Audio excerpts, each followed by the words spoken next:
Julian, welcome back. Thank you, Richard. And I'd now like to focus on GRC's recent acquisition of Better Incorporated right here in New York City. Yeah. Julian, New York City's a long way from home for you. So why Better? Tell us more about the company, what they do, and what caught your attention. Okay, so Better is a company that started about 2012 from some really bright guys who had been working in the financial services area. Okay. And they wanted to find a way of delivering compliance training in a more effective manner. They were doing too many hours of compliance training, and it was repetitive, and it didn't have the training impact that was required. So these guys came up with a solution which is around adaptive e-learning. Okay. It changes what's being presented depending on where your skill level is and what competence you can already prove. Wow.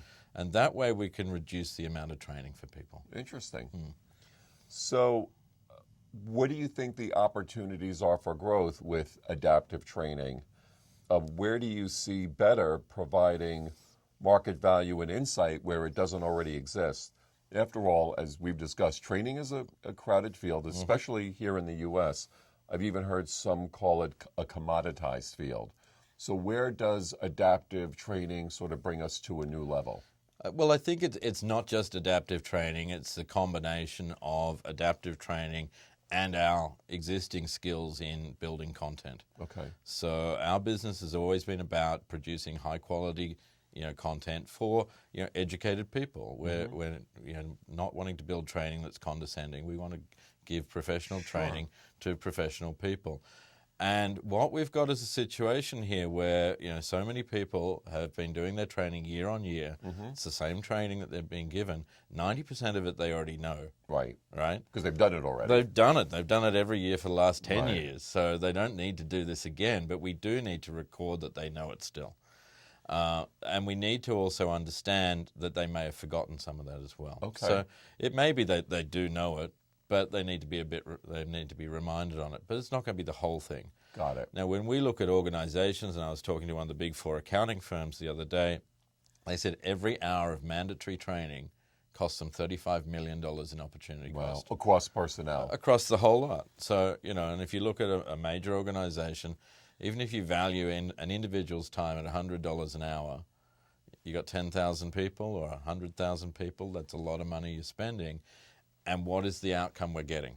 Are we actually getting a more competent workforce, or are they just ticking the box and clicking through their training? And I suspect that a lot of people have done that. Sure. Yeah. So if I understand this correctly, adaptive learning technology is calibrated to the individual learner, right? Yeah. What he or she needs to be refreshed on, and not to make them cover what they already have retained. That's right. Essentially. Yeah. Okay. So we're taking people through a looping exercise. Right. We've had training before where you can test out. If you get 80%, you don't have to do it. That's pretty basic. What we're taking people through is a process where they're having a few questions.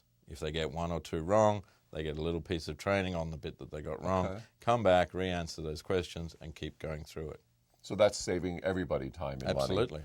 And for lack of a better word, it's a little more engaging because it's not a roll your eyes exercise. Exactly. And we can then take the training up to the next level. If we can eliminate, the 101 training, the basics, because we know that they've done that time and time again and they've proved their competence in that area, we can start presenting them with more complex and more interesting training that's not only going to be better for them, but it's also going to help minimize risk in the organization. And like the GRC SALT platform is the Better adaptive system, the e-learning system, is that across disciplines? Is it sexual harassment? Is it anti-bribery? It can be used for any form of training. Okay. And we'll be building custom training for different organizations who need multilingual adaptive learning that's responsive, that can go straight onto your phone if you're doing it on the train or something like that. Or we can offer from our library of content, and that just becomes something they subscribe to. So there is a library, but yet it is able to sort of be customized to the needs of the client. Sure. I mean, this is going to be most attractive to the larger organizations where they can see that money value Sure. of saving all that time. And those organizations need to have their own policies. They need to have specific elements of the training tailored to the different jurisdictions that they work in, and understanding of where that all flows through their job roles and the risk matrix.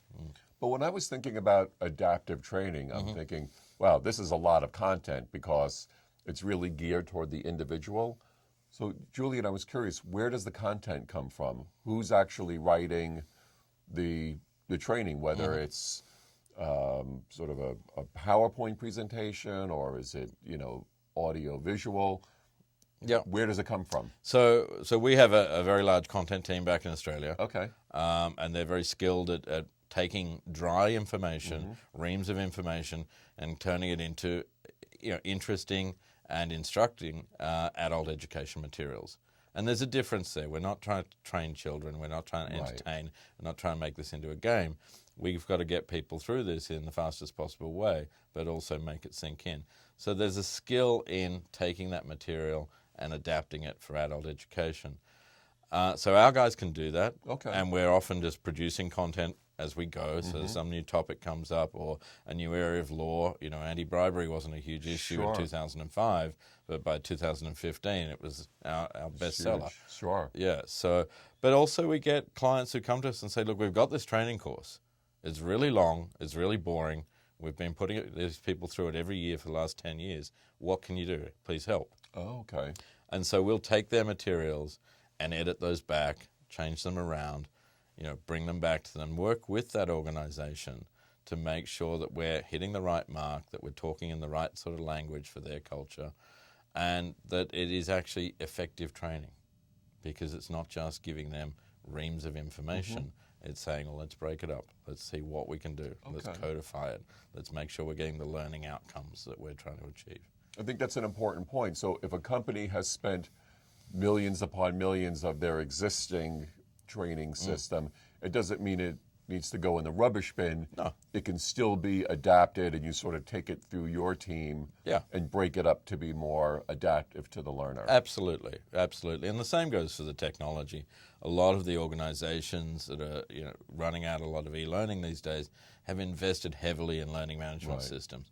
We're not looking to replace that. Our systems plug and play with those platforms so that we can put up one course and just see how we're going without having to sort of get rid of that investment that's been in that whole organization. Well, I read a little bit about how Better really focuses on the technology. So can you share a little bit more about that, and where do you think the technology impacts the retention of compliance messages? Well, I think the biggest issue we have in compliance is fatigue. Right. Followed very closely by forgetfulness. Okay. There's a wonderful theory, if you ever want to look it up, a guy named Ebbinghaus wrote this theory which is about the curve of how we forget. Okay. And I think it's, within a day we've forgotten 5%, within a year we've forgotten 95%, and something like that. It's a very steep curve that we go down. And what we're trying to do here is give people the reminders and the triggers without having to overburden them with the things that they do know. Okay. So if they can get short reminders and punchy reminders, that's going to sit with them for longer, and they might be more interested in doing the training more regularly.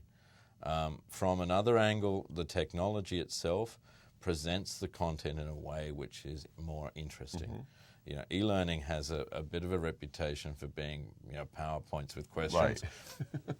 Right. What can we do about that? Well, we can mix that up. We can put we can put in a little bit of video. We can put in some YouTube messaging. We can put in voiceovers in multiple languages. Okay. So we're working with a company called Read Speaker out of Europe. What's the name of them? Read Speaker. Okay. And they're great. So what they've done is this technology that we can embed their technology into ours, and it will read the text on the page in your chosen language, in your chosen accent. Fantastic.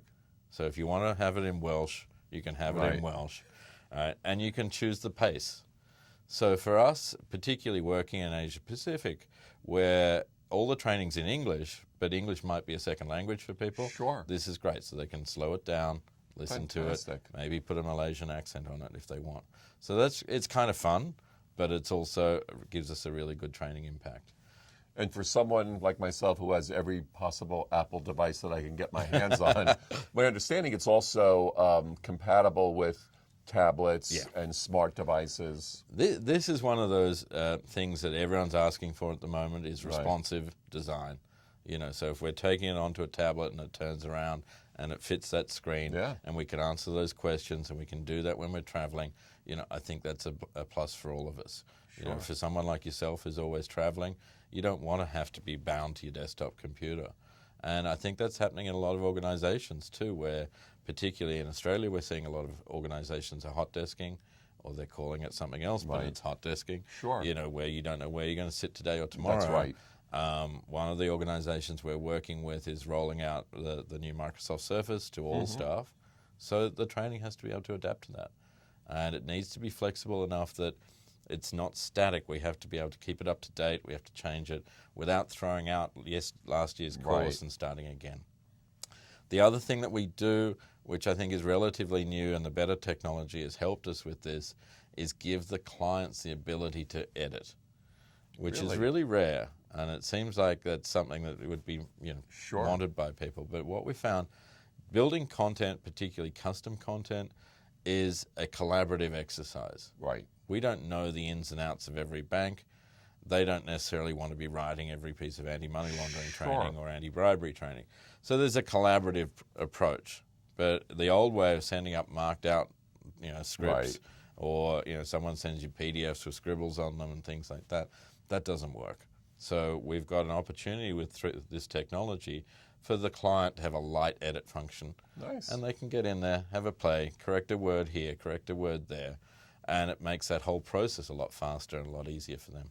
So sort of you eyes it to the company. Exactly. Right? Yeah. And it sounds like the message is, hey, we're going to bring this training to the person. We don't necessarily have to bring the person to the training anymore. Sure. Yeah.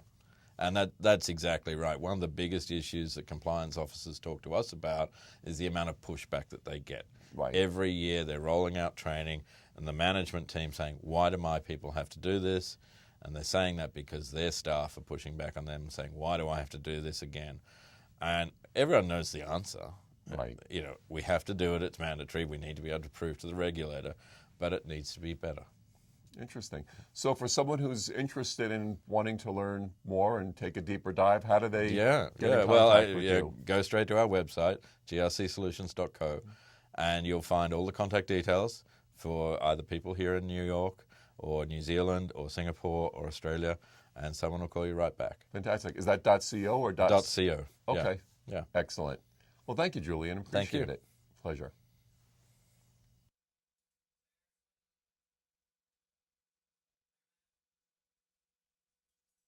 Out